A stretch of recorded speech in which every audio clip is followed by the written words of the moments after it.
Hello mga friends! So, welcome po sa kusina ni Bibay. So, for today's recipe, tayo po ay gagawa ng patatim. Then, we have put the ingredients at the end of this video, so please stay tuned.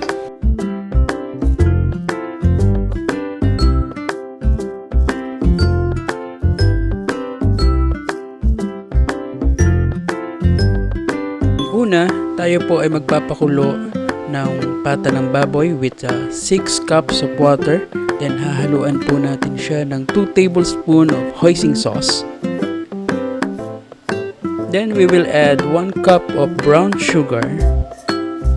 And then we will add 1 teaspoon of black peppercorn.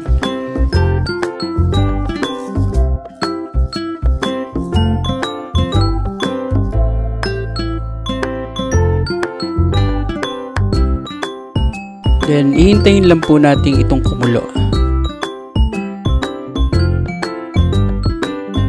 And then, kapag po kumukulo na, we can now add 2 pieces of star anise and 1 tablespoon of sesame oil.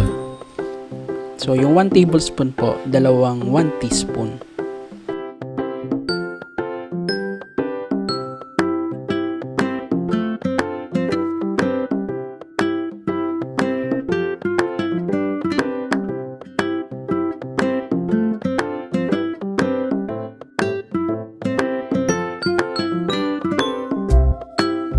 Then, after po nito, pakukuluin po natin ang pata ng 1 oras hanggang sa ito ay lumambot.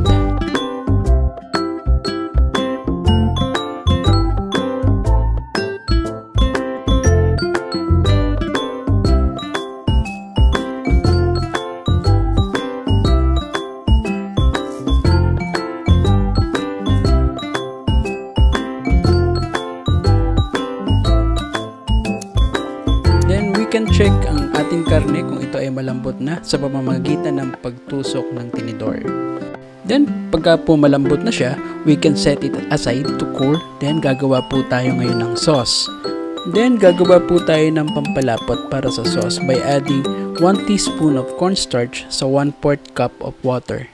Then, ihahalo lang po natin ito sa ating pinaglutuan ng pata. Then, pakukuluan until sa lumapot.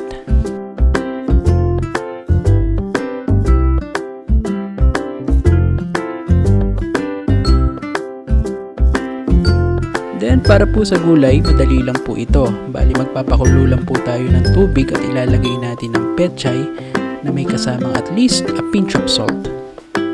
Then, it's ready to go.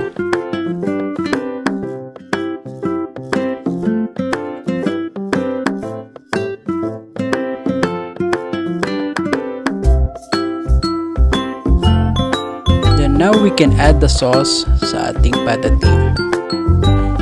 Pwede na po siyang pagsalusaluhan ng ating pamilya. Masarap po itong tanghalian at hapunan at any occasion.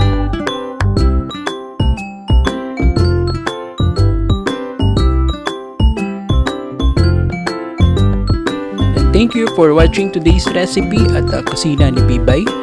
Hope you like our pata team. Don't forget to like, subscribe, and share, and enjoy cooking.